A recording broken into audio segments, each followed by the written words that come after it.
Today is Wednesday, October 2nd, and Just Wondering has two topics for you today. First, the death of a flawed man, and then a conversation with a fellow who has one of the most dangerous athletic jobs in the entire world. Introducing Star Power Smart Home Solutions, where cutting-edge technology meets effortless living. Control your entire home with just a tap on your smartphone. Adjust the lights, set the temperature, ensure your home is totally secure, all from the palm of your hand. Experience the ultimate solution in comfort and security for your family. Start by going to the website, GetStarPower.com. That's GetStarPower.com.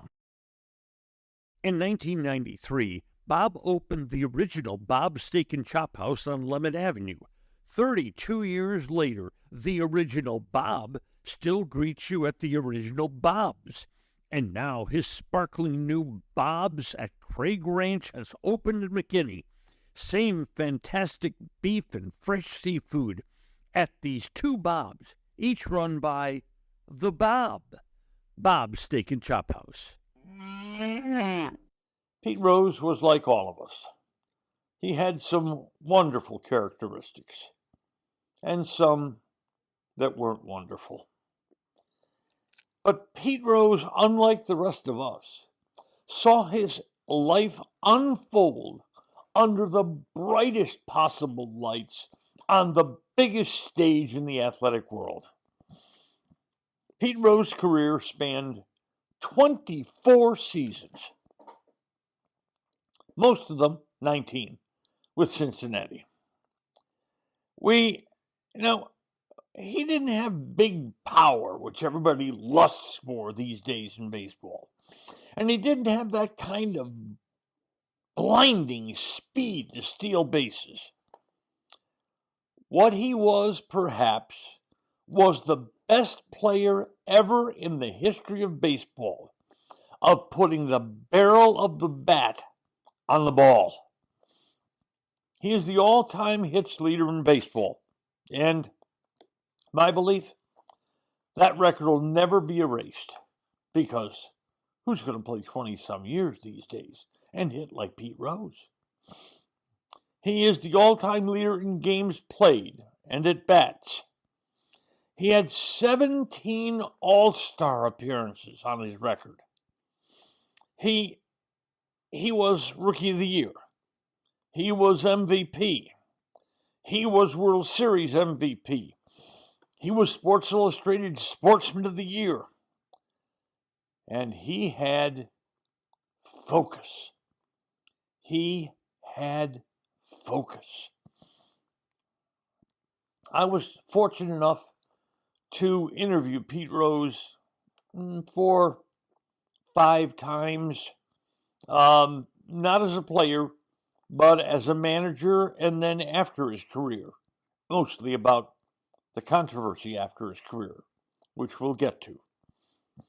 I remember asking Pete Rose if he thought there was a key to being so successful as a hitter. He hit over 300 13 times. And Rose gave me an answer I'll always remember. He said, in 40, 50, 60 games a year, your team will be way ahead or way behind late in the game. But never, ever, ever give away an at-bat. Focus. And Rose reasoned that if you get maybe 10 more hits than other players would get in that situation, that'd be the difference between hitting 280s and 300s. But Charlie Hustle, as he was nicknamed, also had his flaws. He loved to gamble. Now, we don't know much about the years as a player, but baseball focused on his years as a manager. Rose said he never bet on baseball, only on basketball and football and horse racing. He loved horse racing. In fact, I spent one day in the same betting room with him at a Florida racetrack years ago. He said he did not bet on the Reds. But then baseball produced evidence that he did bet on the Reds. And Rose changed his story. And he said, I never bet on the Reds to lose. For the gambling on baseball, which is a mortal sin in baseball. In 1989, he was given a lifetime suspension from the game. You have no idea how hard this was on Rose. I'm not asking you to feel sorry for him. That's what he was. In his heart and soul, he was a baseball player. And the lifetime suspension said, get away from the game. He accepted that after he saw the evidence baseball had on him. And the suspension was 1 year at a time for a lifetime, and that he could appeal, but there were no promises. And over the years, he appealed to Fay Vincent and Bud Selig and Rob Manfred, all commissioners of baseball, and appealed so many times and was denied every time. The basis for his ban was a 225-page report prepared by Washington lawyer John Dowd. Dowd is the guy who detailed Rose's gambling and his gambling on baseball. In 2004, Rose released a book. Its title was My Prison Without Bars. He finally admitted he did bet on Reds games.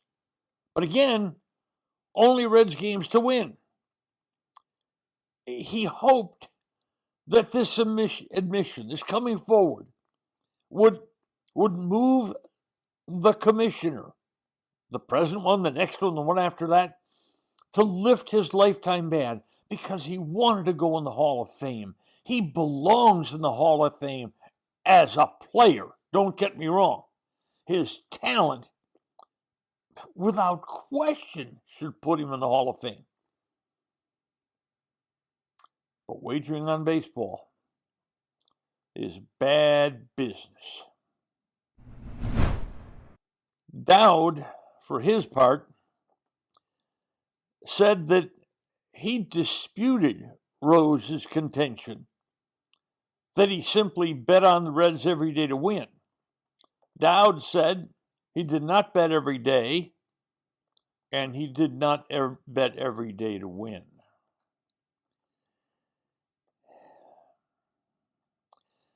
This is a report, the Dowd report, baseball never wants us to see. Because the image of a manager potentially betting against his own team that's frightening to baseball to think that could have occurred. In 1990, not long after his ban, Rose was sent to prison for 5 months for tax evasion. He spent the 5 months in prison and then paid back $366,000 plus in back taxes. He had his demons. He had an addiction. He lied about things for years and years. But remember, the world was a different place back then. Again, this is not at all an excuse for Pete Rose. But the world was a different place back then. Let's say this had happened 30 years later. In 2000, maybe 2019 instead of 1989. Now, if an athlete admits an addiction and wants to get it treated, sports fans cheer wildly for him. And about the lying, well, politics shows us there's not much penalty for that anymore. Because every day, lies keep coming out of politics over and over and over, and those lies don't seem to cost candidates support. Pete Rose was a great baseball player. He was fantastic with the media, which I have a memory of. He's great with fans. He signed autograph after autograph. But back then, what he did was a baseball mortal sin. Back then, I have to tell you, I was betting on some baseball games. I no longer bet at all, other than when I go to the horse track. But back then, there was some suspicious activity revolving around some Reds games. When Mario Soto or Bill Gullickson was the starting pitcher for the Reds, there were nights that Las Vegas took those games off the board, would not accept any wagers on them. That's extremely suspicious. Extremely suspicious. Vegas hardly ever does stuff like that. But did Vegas become suspicious of a manager betting on games? Betting on his team to win? Wait a minute. Betting on his team to lose? Maybe they knew. Maybe they didn't. But that was really suspicious back then, during the period Rose was betting on baseball and betting on the Reds. Pete Rose was wildly popular. He was wildly entertaining. He was wildly talented. But he battled demons for years.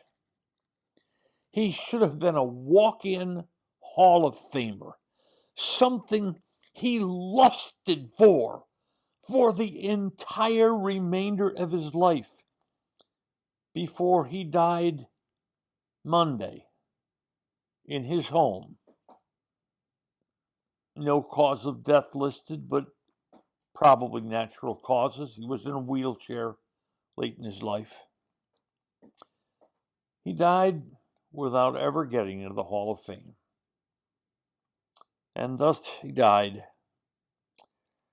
still contained in his prison without bars. Next up, a job I don't want, I think you don't want, a person who takes chances with his life almost all the time in April, May, June, and July, the mountain climbing season. And now, a word from our title sponsor. Are all financial advisors fiduciaries? Fewer than you think. Not knowing could reduce your lifestyle. Hi, I'm Mitch Kramer, founder and CEO of Fluent Financial. A fiduciary is a regulatory term to reduce conflicts of interest in wealth management. A fiduciary always works in your best interest. A non-fiduciary advisor might put their compensation or company ahead of yours. At Fluent Financial, we are certified financial planners acting as fiduciary advisors. To learn more, go to fluentfinancial.com or Fluent Financial's YouTube channel. Crest is again proud to sponsor the McKinney Police Association Golf Tournament and Car Raffle, October 24th at TPC Craig Ranch in McKinney. Sign up and purchase a raffle ticket for the opportunity to win a brand new Crest Cadillac CT4. It's easy. You go to crestcares.com CrestCares.com. You don't even have to live in McKinney to win. Grab yourself a raffle ticket, sign up at CrestCares.com, perhaps win that new vehicle, and do support the McKinney Police Association. Those who have listened to me on radio know that I love adventurers. They think so differently. They chase dreams that very few of us have. And today, I'd like to introduce you to one of the world's true adventurers. He is Pemba Gelje Sherpa. He is one of only 75 guides accredited to lead expeditions up Mount Everest. And he's reached the peak of Mount Everest 8 times. He's also climbed the massive K2 in Pakistan and summited dozens and dozens of other major mountains in the Nepal, Tibet, and Pakistan Himalaya range. Thank you very much. Pemba joins us from Nepal, and we really appreciate your time. Thank you so much. You started as a porter at 14 years old, carrying equipment and supplies up the mountain. Why did you start with that job? What made you want to take that job? Okay, Namaste. Thank you so much for this opportunity to conversation and sharing my experience. Okay, to start the porter job, the main reason is that time we have very difficult to get the job as a trekking sector or adventure sector. To start, that is the first start of the adventure. And then to learn how to do adventure, we have to start with a porter. Have you?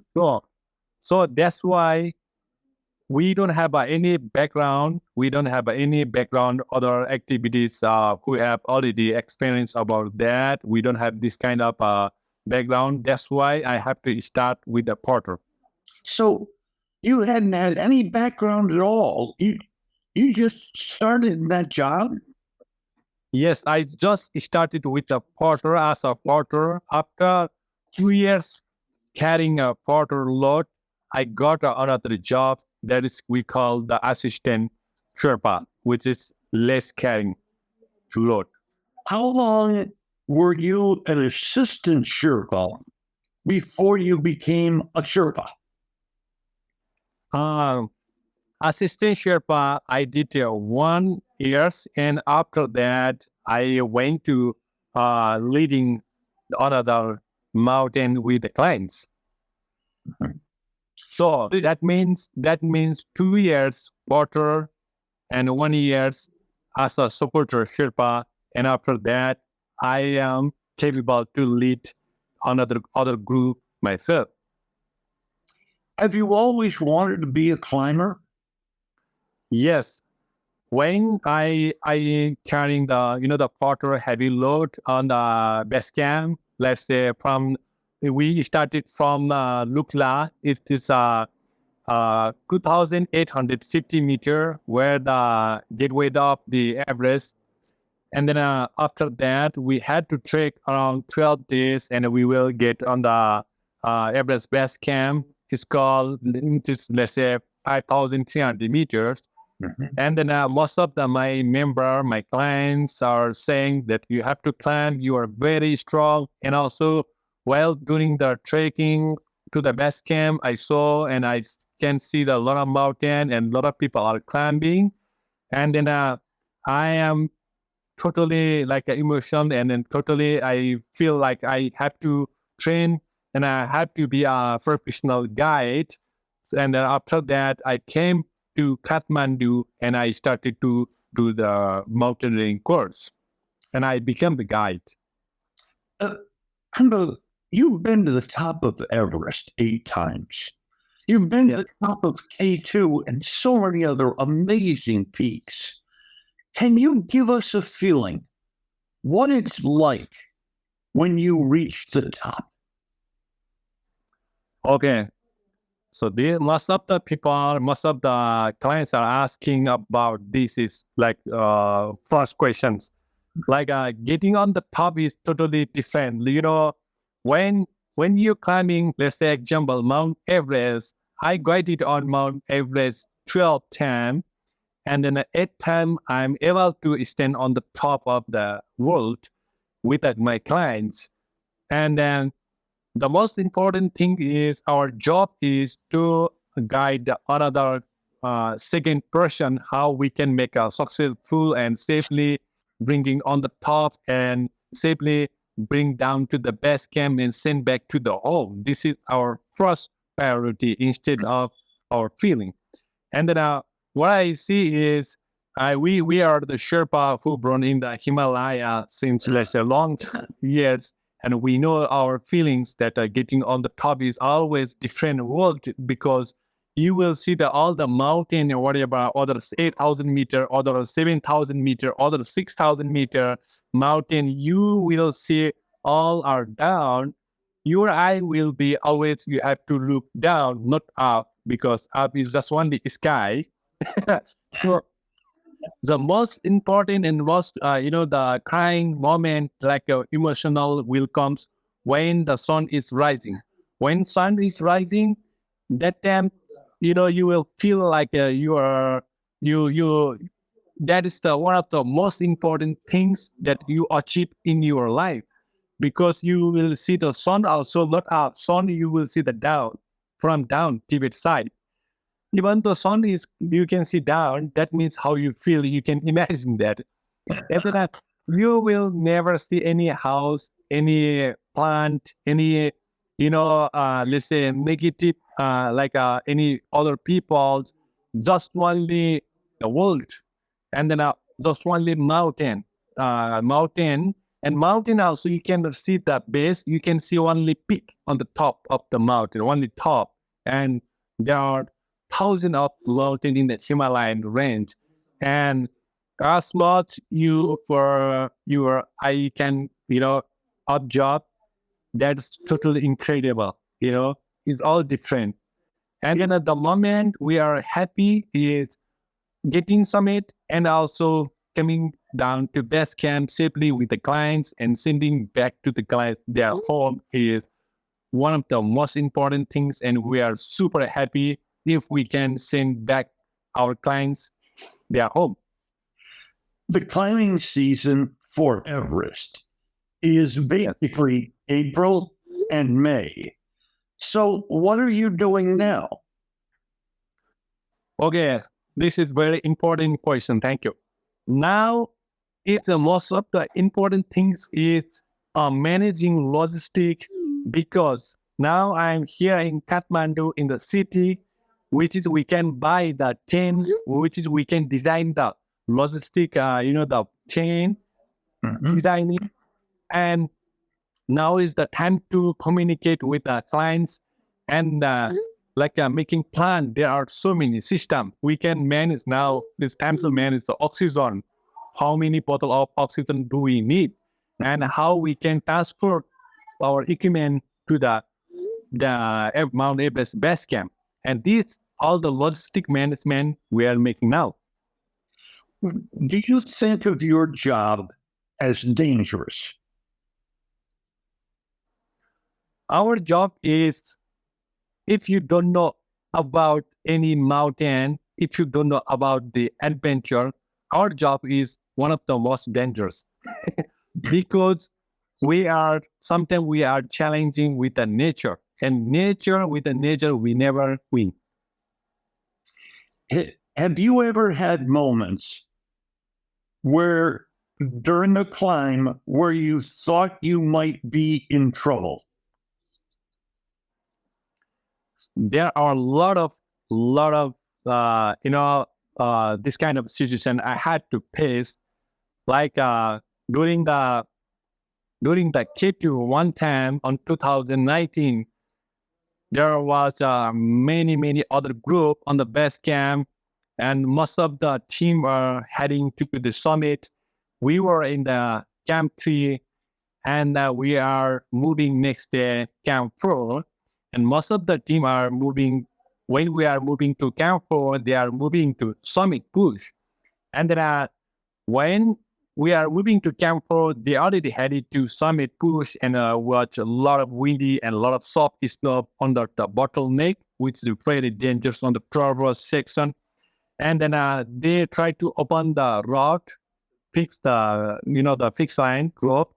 And then most of them, my Sherpa friend, they had to turn back because of the deep snow and then avalanche dangers. And then they already quit. Almost 95% expedition. Other team are all canceled and they returned back. They quit the expedition. They went back to home. But our team, I was guiding and climbing with Adrian Ballinger and then Carla Fritz and Topo Esteban Mina, who are very strong. And we arrived in the Camp 4, and also we had to decide that what we are going to do. And we had to also back to base camp, but our expedition is not over. We looked at the weather forecast, and next day we had a race day, and after another day we headed to the Camp 3 directly from base camp because weather forecast is showing really good. And after that, we continued Summit Push, and that time, another day, we have another team also, which is they are climbing from the normal route. We climbed Chechen route.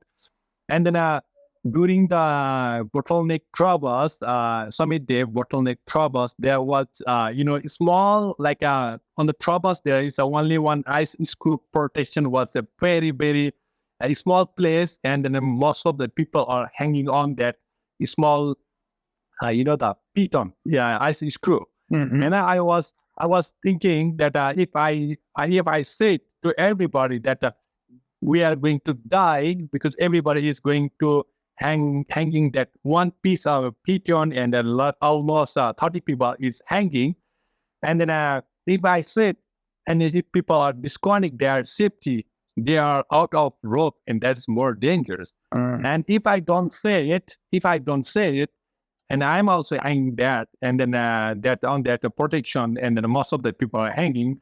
If protection is came out, then I may also going to die.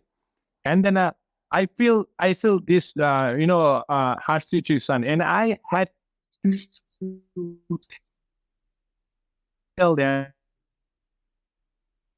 stop moving, just stay. And then I just went around 10 meters away from the danger section, and I put it under, protection. I stayed on the safe, and then I called them, okay, continue.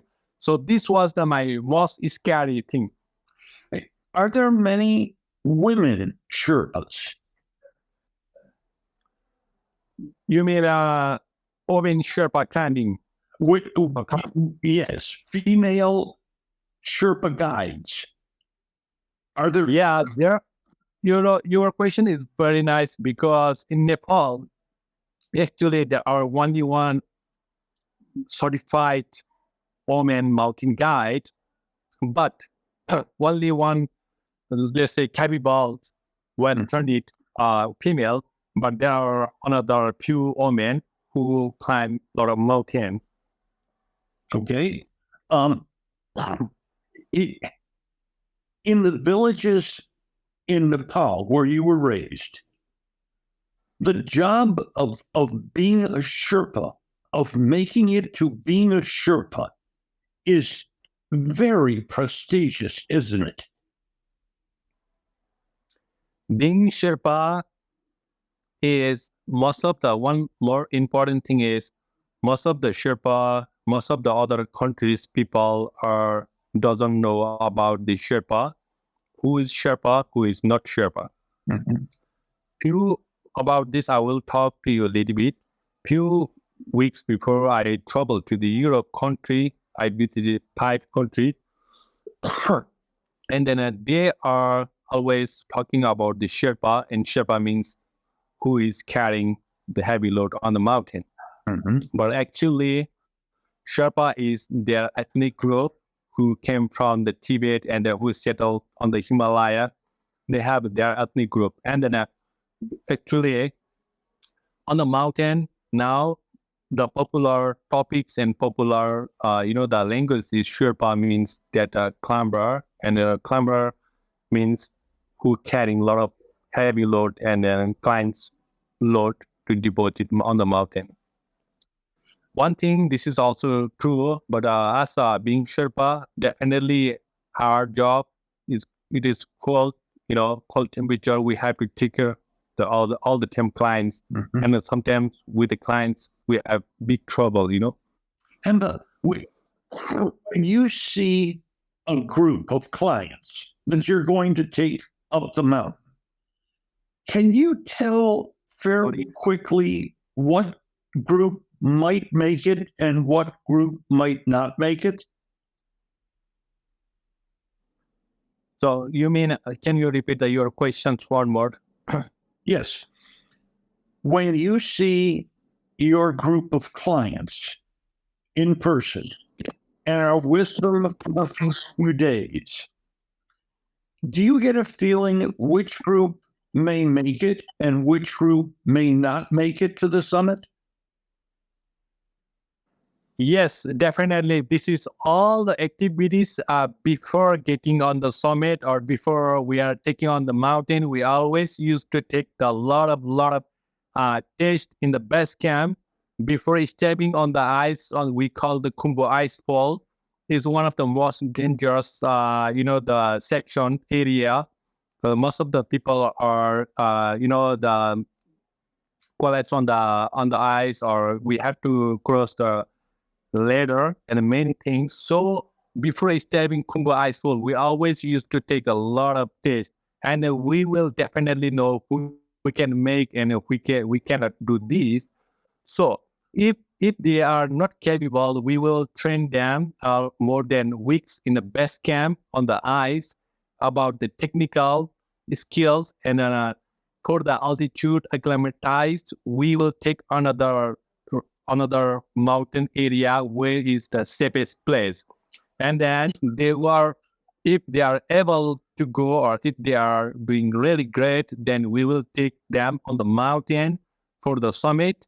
Other than this, if not, they are not capable, we are going to say you are not capable, because we don't want to take the risks. We don't want to leave the clients on the mountain. You recently set the fastest ever time for climbing a very dangerous mountain, Manaslu. It has claimed the lives of about 90 climbers over the years. You made it to the top in 12 hours and without oxygen assistance. What made you want to climb Manaslu? Yes, I climbed the Manaslu without oxygen, without using supplementary oxygen in 12 hours, because most of the time we use oxygen during the climbing, because we have to take care of our clients. We have to be always, our mind, we have to be always very clear, and we have to put our clients under our eye all the time. So that's why we have to use the oxygen. Last year, on 27 September, I did Manaslu without using oxygen. We submitted, because this way I did is I want to test myself, what is the capacity of my body is doing, what my body is reacting on the 8,000 meter without oxygen, and what is my limit. So I test myself, and then I did the world record on the Manaslu fastest. You chose to make that climb, leaving at 7 o'clock at night to arrive at the summit at 7 o'clock in the morning. Why climb through the night? Okay. Why we climb at the night is actually every mountain when the summit day, every mountain summit day, we will start at night. We will start always at night, because we want to get on the summit on the morning time. Because we can see sunrise, we can see nice view, less wind, and less dangerous. And then the fastest to do fastest record, because if I climb at the daytime, I can see a lot of activities, a lot of people I can meet, and a lot of the mountain or views I can see surrounded me. So at night, if I climb, I can see anywhere, and I can just focus my headlamp. I just follow my headlamp where my headlamp is showing. Just focusing there, concentrate. What might be your next adventure? Yeah, now I'm preparing for spring 2025 Everest expedition, Everest and Lhotse, and meet Kanchenjunga, third highest mountain in the world. And then now recently, this season, I'm preparing for the Amadabla 1,812-meter mountain. It's one of the beautiful mountains in Himalaya. I really thank you for your time. This has been fascinating. I wish all of our guests safety and safe travels, but especially safety to you, Pemba. Yeah, thank you so much, Ron. Thank you so much for giving this opportunity, and have a nice day. You too. God bless you. Today's episode brought to you by Fluent Financial. Retire sooner, better lifestyle. And by Crest Cars. There's good, there's better, and then there's Crest. By Star Power. Love where you live. And by Bob's Steak and Chop House. Thanks for listening to today's episode of Just Wondering with Norm Hitzges. If you enjoyed what you heard, please hit follow, and a fresh new episode will be delivered to you every Monday, Wednesday, and Friday. And if you know someone who might enjoy our work, please share it with them. I'm Norm Hitzges, and I'm always just wondering about something. And I'm Mary Hitchkus, and I'm just wondering too.